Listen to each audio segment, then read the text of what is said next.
Morning, welcome to 95 news. ప్రతిక్షణం ప్రజాక్షేమం కోసం. ముందుగా పేపర్ వార్త కార్యక్రమానికి స్వాగతం.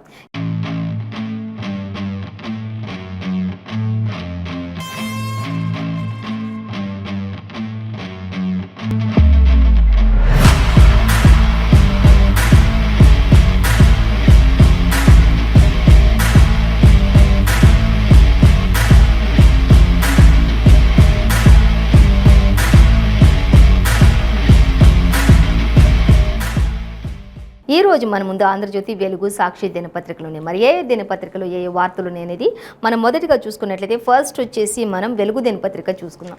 వెలుగు దినపత్రిక చూసినట్లయితే మనకు వెలుగు దినపత్రికలో ఇజ్రాయిల్లో నరమేధం అనేది మనకి ఒకటి ప్రధానంగా కనిపిస్తుంది. అంటే ఇంటింటికి తిరుగుతూ హమాస్ మిలిటెంట్లు మొత్తం కూడా ఇజ్రాయిల్లో కాల్పులు జరుపుతున్నటువంటి పరిస్థితి, ఇంకా అక్కడ పాలస్తీనా దేశస్తులు ఎవరైతే ఉంటారో వాళ్ళు ఇజ్రాయిల్కి మధ్యలో జరుగుతున్నటువంటి మరి పోరాటం ఇది అని చెప్పుకోవచ్చు. సో ఎంతోమంది ప్రాణ నష్టం కూడా అక్కడ జరిగింది అనేది మనకి ఫస్ట్ ప్రధానంగా ఇచ్చినటువంటి వార్త అయితే మనకి ఒక హాఫ్ పేజ్ అంతా కూడా మనకి మెయిన్ అంటే ఇజ్రాయెల్లో జరుగుతున్నటువంటి ఆ యొక్క కాల్పులకు సంబంధించి, ఆ యొక్క మరణానికి సంబంధించినటువంటి యుద్ధానికి సంబంధించినటువంటి డీటెయిల్స్ ఇచ్చారు. సో అలాగే మరొక వార్త మనం చూసినట్లయితే సూపర్ మన వరల్డ్ కప్ ఇండియా సూపర్గా స్టార్ట్ చేశారు అనే దానికి సంబంధించి వన్ డే వరల్డ్ కప్కి సంబంధించినటువంటి హెడ్లైన్ కూడా మనకి ఇవ్వడం జరుగుతుంది. సో దానికి సంబంధించిన డీటెయిల్స్ అయితే మనకి స్పోర్ట్స్ పేజ్లో ఇచ్చారు. మనకి ప్రధానంగా అంటే సూపర్గా స్టార్ట్ చేశారు అనే దానికి సంబంధించి మాత్రమే మనకి మెయిన్ ప్రధాన వార్తలు మనకి ప్రస్తావించడం జరిగింది.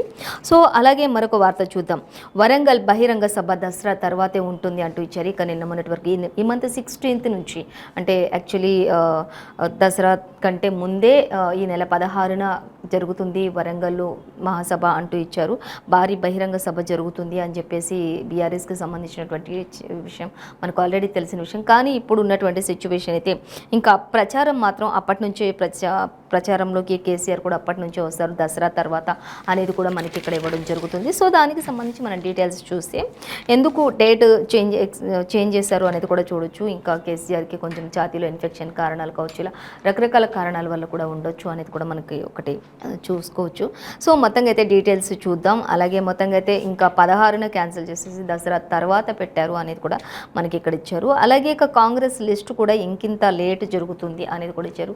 నిన్న మొన్నటి వరకు అయితే కాంగ్రెస్ కూడా ఇంకా చాలా మరి తొందరగానే ఫస్ట్ లిస్ట్ బయట పెట్టేస్తుంది, ఫస్ట్ లిస్ట్ రెడీ చేసేస్తుంది అన్నట్లుగా ఇచ్చారు. కానీ ఇప్పుడు అదేమీ లేదు, ఇంకా లేట్ చేసే అవకాశం ఉండొచ్చు. ఒకవేళ బస్సు యాత్ర తర్వాత ప్రకటించే ఛాన్స్ ఉండొచ్చు అంటూ ఒకరికొకరు ఏదైనా సరే ముందే ప్రకటించట్లేదు. ఎందుకు అంటే ఒకరికి మించి ఒకరు పై ఎత్తులు వేస్తూ ఉన్నారు. కాబట్టి ఇటు బీఆర్ఎస్, బీజేపీ, కాంగ్రెస్ మూడు కూడా చాలా పోటాపోటీగా ముందుకు వెళ్తూ ఉన్న ఈ నేపథ్యంలో ఇంకా ఇప్పుడున్నటువంటి ప్రజెంట్ సిచ్యువేషన్స్లో ఇంకా ఎన్నికలు సమీపిస్తున్నటువంటి వేళ కాబట్టి ఇంకా అందరు కూడా చాలా పోటాపోటీగా ఉన్నారు. కాబట్టి ఎవరి పరిస్థితులను కూడా వారు త్వరపడి వెల్లడించట్లేదు, ఎవరి మేనిఫెస్టోలు కూడా త్వరపడి వారు వెల్లడించట్లేదు.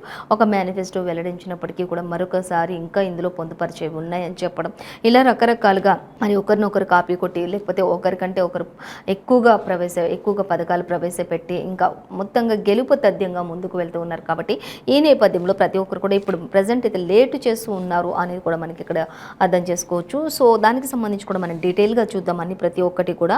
అలాగే కడెం ప్రాజెక్టు ఖాళీ అయిపోయింది అంటూ కూడా ఇక్కడ మొత్తం నీటిని కూడా నీరు లేకుండా ఇక్కడ ఉన్నటువంటి పరిస్థితి, 20 రోజులుగా 15 గేట్లు కూడా కుల్లా చేసేసినటువంటి పరిస్థితి ఏ విధంగా అయితే ఉందో అవన్నీ కూడా క్లియర్గా మనకి పిక్స్ రూపంలో ఇక్కడ ఇమేజెస్ రూపంలో మెన్షన్ చేశారు. సో అవన్నీ కూడా చూద్దాం.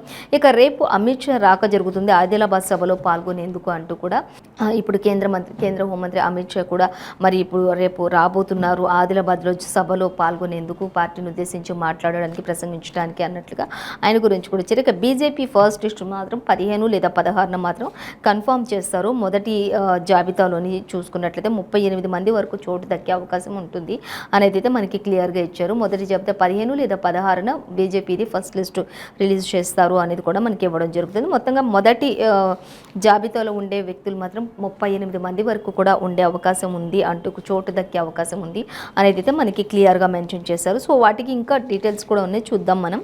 అలాగే మెడికల్ ఫీజు సీట్ల భర్తీలు అక్రమాలు జరుగుతూ ఉన్నాయంటూ కూడా ఇచ్చారు. అలాగే ఆఫ్ఘాన్లో భూకంపం 2000 మంది సజీవ సమాధి అయ్యారు అంటూ ఇచ్చారు. మరో 1240 మందికి వరకు కూడా గాయాలైనట్లుగా తెలుస్తోంది అంటూ ఇచ్చారు. అలాగే రిక్టర్ స్కేల్పై చూసుకున్నట్లయితే 6.3 తీవ్రత నమోదుగా ఉన్నట్లుగా భూకంప తీవ్రత నమోదైంది అన్నట్లుగా ఇచ్చారు.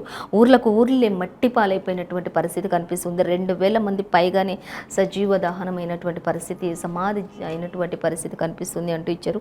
ఊర్లే మొత్తం కూడా మరి పూర్తిగా ధ్వంసం అయిపోయినటువంటి పరిస్థితి కొనసాగుతుంది అక్కడ అనేది మనకి ఇక్కడ ఇచ్చారు. సో ఇంకా అన్నీ కూడా బిల్డింగ్స్ కుప్పకూలిపోయినటువంటి పరిస్థితిని కూడా మనకి ఇక్కడ చూపిస్తూ ఉన్నారు. ఇంకా క్షతగాత్రులు కూడా అనేక మంది ఉన్నారు అనేది కూడా మనకి క్లియర్గా ఇచ్చారు. సో వాటికి సంబంధించిన డీటెయిల్స్ అయితే మనకి ఇంకా 7th పేజీలో ఇచ్చారు, గమనించవచ్చు. సో మరొక వార్త చూస్తే ఓట్లు మావే సీట్లు మావే అంటూ చెప్తూ ఉన్నారు. ఎవరు ఎక్కువ సీట్లు ఇస్తే వారికే మా ఓటు అంటూ ముదిరాజుల ఆత్మగౌరవ సభలు మరి ప్రసంగించినటువంటి బీసీలు అంటూ వక్తలు అంటూ మనకి ఇవ్వడం జరుగుతుంది. ఎవరు మాకు ఓట్లు కూడా మావే సీట్లు కూడా మావే, ఎవరు మాకు ఎక్కువ అవకాశాలు కల్పిస్తే ఈ సీట్లు కల్పిస్తే వారికే మా మద్దతు కూడా తెలుపుతామంటూ కూడా వక్తలు పలుకుతున్నటువంటి పరిస్థితి మనం గమనించవచ్చు వెలుగు దినపత్రికలు. సో ఇప్పుడు మనం ఫస్ట్ ప్రధానంగా అన్ని కూడా డీటెయిల్గా చూసుకుంటూ వచ్చినట్లయితే ఇంకా ఫస్ట్ మనకి ఇజ్రాయెల్లో నరమేధం అని చెప్పుకోవచ్చు. హమాస్ వాళ్ళు మిలిటెంట్లు అంతా కూడా ప్రతి ఇంటికి కూడా ఎవరు సుపరిచితులాగా వెళ్ళడం, శ్రేబిలాషులాగా వెళ్ళడం, అలా వెళ్ళి ఒక్కసారిగా కాల్పులు జరపడం, అందరినీ కూడా అంతమొందించడం, ఇలా నరమేధం సృష్టించారు అనేది కూడా మనకి ఇక్కడ క్లియర్గా మెన్షన్ చేశారు. అక్కడ ప్రతి ఇంటికి తిరుగుతూ హమాస్ అంతా కూడా మిలిటెంట్లతోటి కాల్పులు జరిపినటువంటి పరిస్థితి అక్కడ కనిపిస్తుంది అనేది మనకి ఇచ్చారు. మ్యూజిక్ ఫెస్టివల్ పై కూడా దాడి చేశారు. విదేశీయులందరినీ చాలా మందిని వరకు కూడా అక్కడ కిడ్నాప్ చేయడం జరుగుతుంది అంటూ ఇచ్చారు. తోబుట్టువుల తల్లిదండ్రుల ముందే అమ్మాయిలను ఉరితీత అంటూ కూడా ఇచ్చారు. తోబుట్టువులు అలాగే తల్లిదండ్రుల ముందే అమ్మాయిలు యవనస్తులు ఎవరైతే ఉంటారో యువకులు యువత అందరినీ కూడా అక్కడ వారి కుటుంబ సభ్యుల కళ్ళ ముందలే వారిని అందరిని కూడా ఉరి తీయటం జరుగుతుంది, వాళ్ళ ముందలే కాల్చివేయటం జరుగుతుంది. ఇలా ఒకరిపై ఒకరు నరమేధాన్ని సృష్టించారు. కుటుంబ సభ్యుల ముందే కుటుంబ సభ్యులను కాల్చివేయటం, వారి ముందే ఆ ఘోర ఆ ఘాతుకాన్ని చూపించడం, మరి రాక్షసత్వాన్ని ప్రదర్శిస్తున్నారు హమాస్ వాళ్ళు అనేది కూడా మనకి ఇక్కడ ఇవ్వడం జరుగుతుంది. ఇజ్రాయెల్పై మాత్రం అయినప్పటికీ కూడా ఇజ్రాయెల్ వారు ఎక్కడ కూడా వెనకడుగు వేయకుండా వాళ్ళు కూడా మరి దానికి మించి పై ఎత్తులు వేస్తూ ఉన్నారు అనేది కూడా మరి ఎదురెదుతున్నారు అనేది కూడా మనకి ఇక్కడ క్లియర్గా ఇచ్చారు. ఎక్కడ కూడా తగ్గకుండా మరి వాళ్ళు కూడా అయినప్పటికీ కూడా ఇజ్రాయెల్ మాత్రం తిరిగి మరి యుద్ధం ప్రారంభించింది అనేది కూడా మనకి ఇక్కడ ఇచ్చారు. అలాగే ఇంకా మనం చూసినట్లయితే మ్యూజిక్ ఫెస్టివల్పై చాలామంది అక్కడికి వస్తూ ఉంటారు కాబట్టి మ్యూజిక్పై మమకారంతో అక్కడ ఉన్నటువంటి ఆ రష్ ఏరియాని కూడా చూసి అక్కడ కూడా ఎక్కువగా దాడి చేశారు అనేది కూడా ఇచ్చారు. చాలామందిని విదేశాల నుంచి ఇంకా వచ్చిన వాళ్ళు ఎవరైతే ఉంటారో, ఇతర దేశాల నుంచి వచ్చిన వాళ్ళు ఎవరు ఉంటారో వాళ్ళని కూడా కిడ్నాప్ చేసినటువంటి పరిస్థితి కొనసాగుతుంది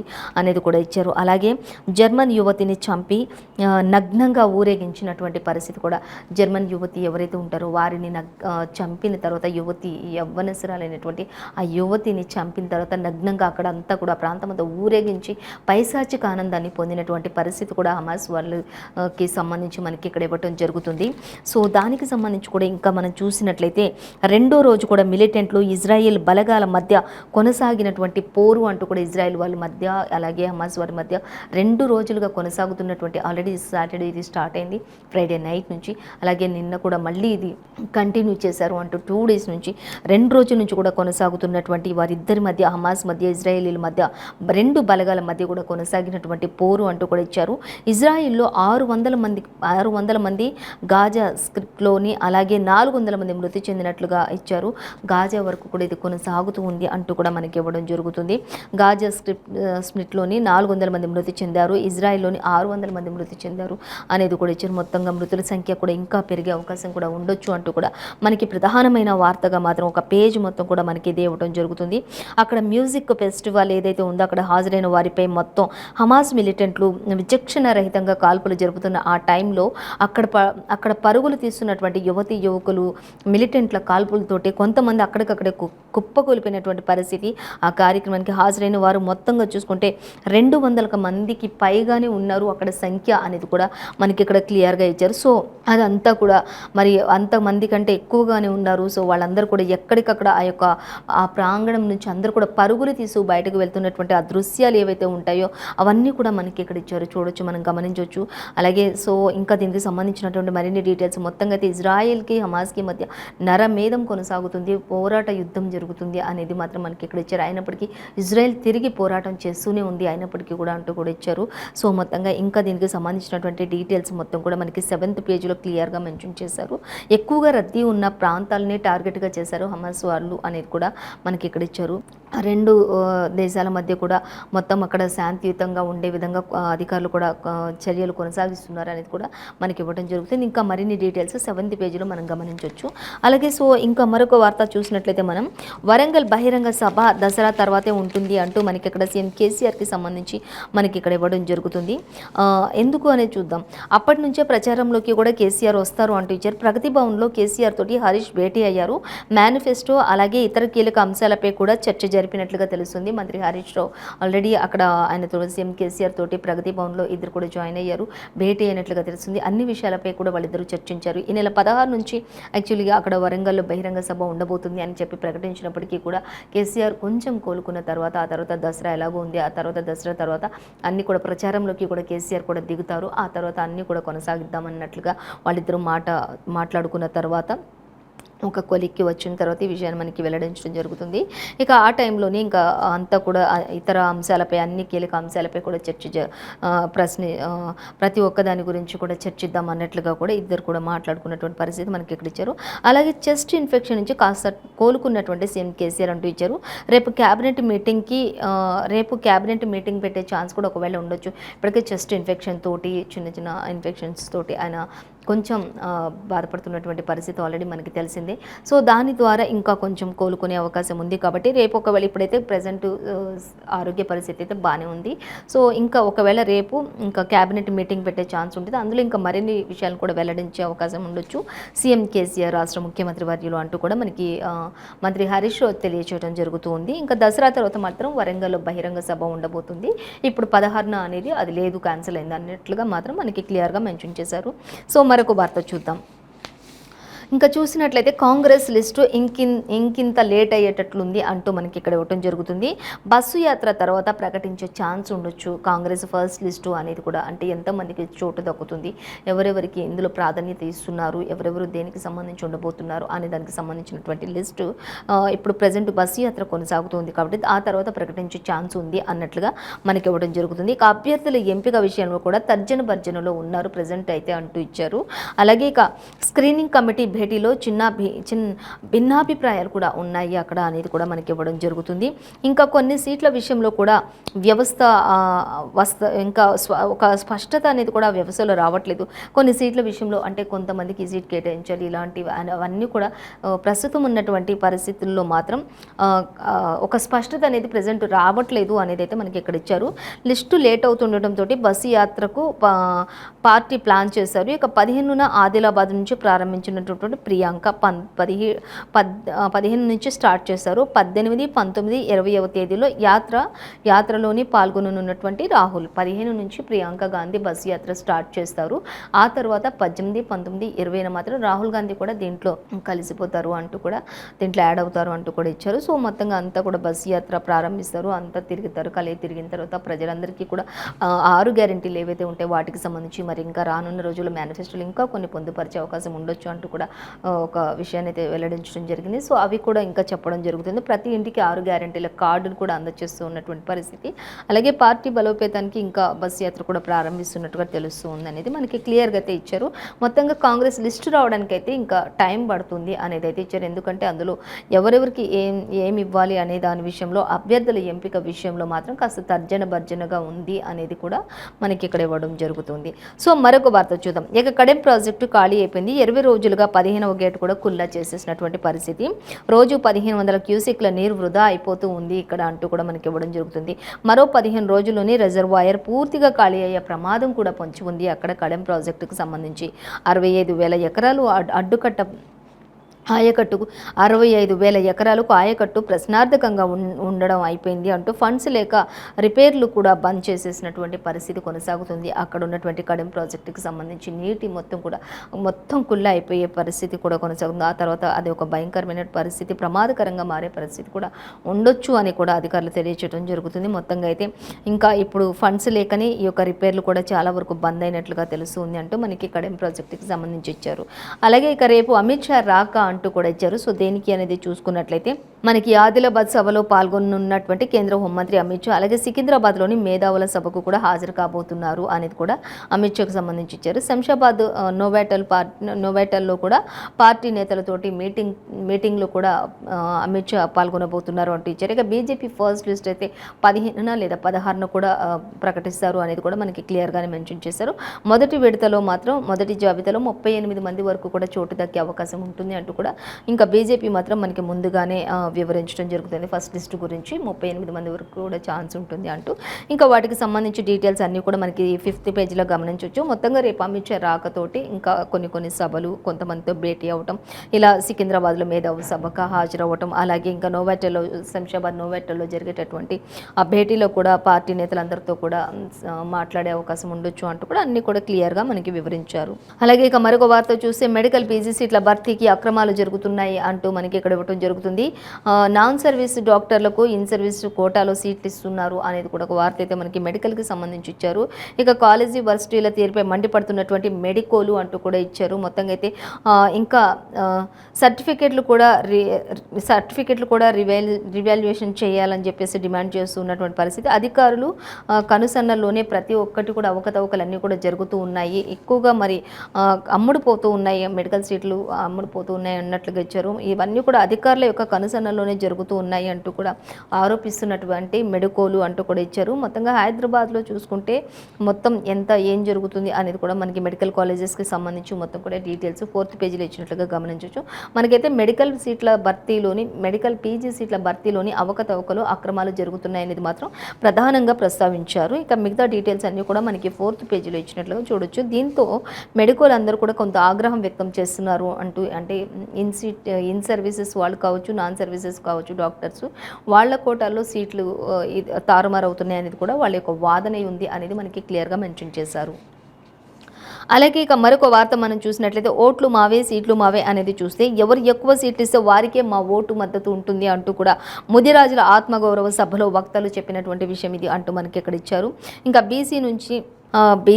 బీసీలో చేర్చాలి అంటూ కూడా ఇచ్చారు. ఇక బానిస బతుకుల నుంచి స్వస్తి పలికి ఇప్పటికైనా సరే పిడికిలు బిగించి ముందుకు రావాలని చెప్పేసి కూడా బీసీ వాళ్ళందరికీ కూడా ఒక్కసారిగా అందరూ కూడా ఏకమవి ముందుకు వెళ్ళి మన బలాన్ని మనం ప్రదర్శించుకోవాలి అన్నట్లుగా ముదిరాజుల ఆత్మగౌరవ సభలో మరి మాట్లాడుతున్నటువంటి వక్తలు అంటూ ఇచ్చారు. ఓట్లు మాకు ఎవరు ఎక్కువ సీట్లు ఇస్తే వాళ్ళకే మా ఓటు ఉంటుంది అంటూ కూడా వారు తెలియచేయడం జరుగుతున్నటువంటి పరిస్థితి. అయితే మెయిన్ అంటే మనకి ఎక్కువ డీటెయిల్స్ అయితే ఏమి ఇవ్వలేదు, కానీ ఎక్కువ మరి వాళ్ళకి ఎవరు సీట్స్ ఇస్తే వాళ్ళకే ఓట్లు వేసే అవకాశం ఉంటుంది అంటూ ముదిరాజులందరం కూడా ఆత్మగౌరవ సభలోని మనమందరం కలిసికట్టుగా ఉండాలి అంటూ ఒక్క మాట మీద ఉండాలి అన్నట్లుగా మాట్లాడుతున్నటువంటి పరిస్థితితో మనకి ఇక్కడ ఇచ్చారు. సో అలాగే ఇక మరొక వార్త చూసినట్లయితే ఆఫ్ఘన్లో భూకంపం 2000 మంది సజీవ సమాధి అనే దానికి సంబంధించి చూసి మరో 1240 మంది వరకు కూడా గాయాలైనట్లుగా తెలుస్తుంది.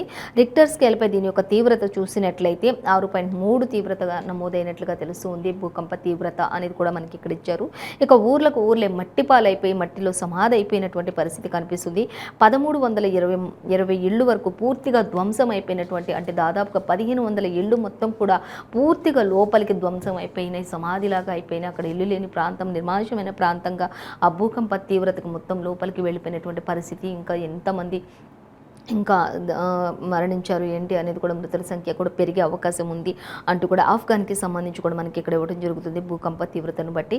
సో అక్కడంతా కూడా మరి ఇప్పటికే చర్యలు చేపట్టారు. అక్కడ అధికారులందరూ కూడా ఆ ప్రమాద ఘటనలను పరిశీలించడం, అక్కడ అందరినీ కూడా మరి హాస్పిటల్కి తరలించడం, ఇంకా సహాయ చర్యలు అన్నింటినీ కూడా ఇప్పటికే చేపట్టారు అనేది కూడా మనకి ఇక్కడ క్లియర్గా చూపిస్తూ ఉన్నారు. సో మరిన్ని డీటెయిల్స్ 7th పేజీలో క్లియర్గా ఇచ్చినట్లుగా మనకి చూడొచ్చు వెలుగు దినపత్రిక. అలాగే మరొక వార్తాపత్రిక చూసినట్లయితే ఆంధ్రజ్యోతి దినపత్రిక చూద్దాం. ఆంధ్రజ్యోతి దినపత్రిక చూసినట్లయితే మనకి ఆంధ్రజ్యోతిలో కూడా మనకి కంగారు పెట్టినా కొట్టేశారు మన వాళ్ళు అంటూ ప్రపంచ కప్ తొలి మ్యాచ్లో భారత్ విజయం సాధించింది అని వన్డే వరల్డ్ కప్కి సంబంధించి మనకి ఇక్కడ ఇచ్చారు. ఫస్ట్ అంతా కంగారు పెట్టినప్పటికీ కూడా మన వాళ్ళు కొట్టేశారు అనేది కూడా మనకి విజయం, భారత్పై విజయం అంటూ ఇచ్చారు. సో డీటెయిల్స్ అన్నీ కూడా మనకి స్పోర్ట్స్ పేజ్లో మెయిన్గా ఇచ్చారు. మనకి మెయిన్ అంటే ఇంకా కంగారు పెట్టినా కూడా మన వాళ్ళు కొట్టేశారు అనేది వన్డే వరల్డ్ కప్కి సంబంధించి ప్రధానంగా ప్రస్తావించడం జరిగింది. స్మాల్ హెడ్లైన్గా. అలాగే మరొక వార్త మనం చూసినట్లయితే ఇక దారుణ మారణకాండ అంటూ మనకి ఇక్కడ ఇవ్వడం జరుగుతుంది. ఇజ్రాయిల్ పాలస్తీనా యుద్ధం 1100 మందికి పైగా మృతి చెందారు అంటూ కూడా ఇచ్చారు. ఇంకా అక్కడ జరుగుతున్నటువంటి మ్యూజిక్ స్టేడియంలో కూడా అక్కడ ఉన్నటువంటి ఒక 200 మందికి పైగానే వాళ్ళందరిపై కూడా మరి హమాస్ వాళ్ళు వెళ్ళి అక్కడ మరి ఇంటింటికి తిరుగుతూ కూడా అక్కడ కాల్పులు జరిపినటువంటి మిలిటెంట్లతో కాల్పులు జరిపినటువంటి పరిస్థితి కూడా మనకు ఆల్రెడీ ఇంతకుముందు వెలుగు దినపత్రికలు మెసేజ్గా మనకి ఇక్కడ కూడా అదే ఇచ్చారు. సో మొత్తంగా అయితే ఇంకా దారుణ మారణకాండ జరుగుతుంది అక్కడ ఇజ్రాయెల్పై పాలస్తీనా దేశస్తులు అంటూ మనకి ఇవ్వడం జరుగుతుంది. అయినప్పటికీ కూడా ఇజ్రాయెల్ కూడా యుద్ధాన్ని ప్రకటించినట్లుగా తెలుస్తుంది అంటూ కూడా ఇచ్చారు. ఇంకా మరణాల సంఖ్య కూడా పెరగొచ్చు అనేది కూడా ఇచ్చారు. యుద్ధాన్ని ప్రకటించిన ఇజ్రాయెల్ భద్రతా మండలి అంటూ కూడా ఇచ్చారు. ఇజ్రాయెల్ కూడా భద్రతా మండలి అంతటికి కూడా యుద్ధాన్ని ప్రకటించేశారు. యుద్ధ రంగంలోకి అగ్రరాజ్యం అమెరికా కూడా దిగుతుంది అనేది కూడా మనకి ఇక్కడ ఇవ్వడం జరుగుతుంది ఆంధ్రజ్యోతిలో.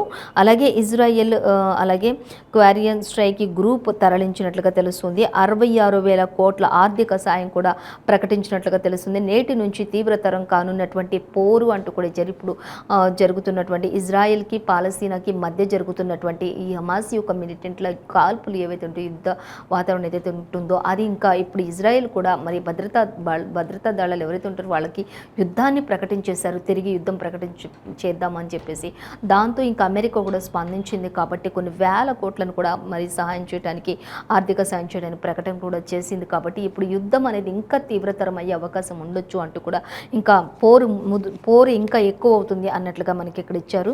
అలాగే ఇక నేటి నుంచి ఈ యుద్ధం అంతా కూడా తీవ్రతరం కానున్నటువంటి పోరుకు సిద్ధపడుతున్నటువంటి ఇజ్రాయిల్ పాలస్తీనా దేశస్తులు అంటూ కూడా మనకి ఇక్కడ ఇచ్చారు. అలాగే ఇంకా ఇజ్రాయిల్లో ఇప్పటికీ 700కు పైగా మరణాలు అంటూ కూడా ఇచ్చారు. 10 మంది నేపాలీ విద్యార్థులు కూడా దుర్మరణం పాలైనట్లుగా తెలుస్తుంది. అక్కడ ఉన్నటువంటి నేపాలీ విద్యార్థులు ఎవరైతే ఉంటారో ఇజ్రాయిల్లో అక్కడ విద్యార్థులు కూడా మరణవాత పడ్డారు అంటూ కూడా మనకి ఇక్కడ ఇవ్వడం జరుగుతుంది. ఒక 10 మంది వరకు అంటూ ఇచ్చారు.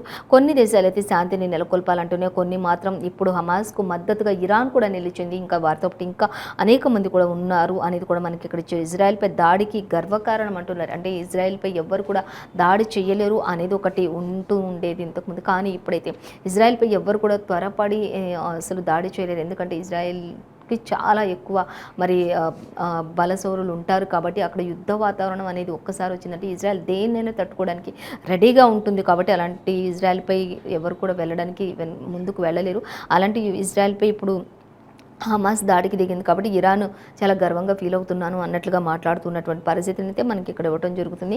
సో ఇంకా దీనికి సంబంధించినటువంటి మరిన్ని డీటెయిల్స్ కూడా మనకి లోపల పేజెస్లో ఇచ్చారు. మొత్తంగా అయితే అక్కడ జరుగుతున్నటువంటి ఇజ్రాయెల్కి పాలస్తీనాకి మధ్య జరుగుతున్నటువంటి యుద్ధం అయితే అక్కడ ఒక మారణకాండాన్ని తలపిస్తున్నటువంటి యుద్ధం. ఇంటింటికి తిరుగుతూ కూడా మిలిటెంట్లతోటి హమాస్ వాళ్ళు కాల్పులు జరుపుతున్నటువంటి దారుణమైన పరిస్థితి నెలకొంటుంది. అక్కడ యువతులను చంపి నగ్నంగా ఊరేగించడం కూడా జరుగుతుంది. అక్కడ ఇతర దేశాల నుంచి వచ్చిన వాళ్ళు కూడా చాలామంది విద్యార్థులు కూడా అక్కడ మరణం పొందారు అనేది కూడా మనకి ఇక్కడ ఇవ్వడం జరుగుతుంది. సో ఇంకా దీనికి సంబంధించినటువంటి మరిన్ని డీటెయిల్స్ కూడా లోపల పేజెస్లో చూడొచ్చు. సో ఈ రోజు మనకి ఏ పేజెస్లో చూసినా కూడా మనకి మెయిన్ ఇజ్రాయెల్కి సంబంధించింది. అలాగే ఇంకా మెయిన్ పార్టీలన్నీ కూడా పోటాపోటీగా లిస్ట్ రెడీ చేసుకునే పనిలో ఫస్ట్ లిస్ట్కి సంబంధించి, అలాగే ఇక కేసీఆర్ సభ కూడా వాయిదా పడింది దసరా తర్వాత అనే దానికి సంబంధించి అన్నీ కూడా యాజిటీస్గా ఇచ్చారు. సో ఇదండి ఇవాళ పేపర్ వార్తా కార్యక్రమం విశేషాలు. మరో పేపర్ వార్తా కార్యక్రమంతో మళ్ళీ రేపు కలుసుకుందాం. అంతవరకు చూస్తూనే ఉండండి 95 న్యూస్.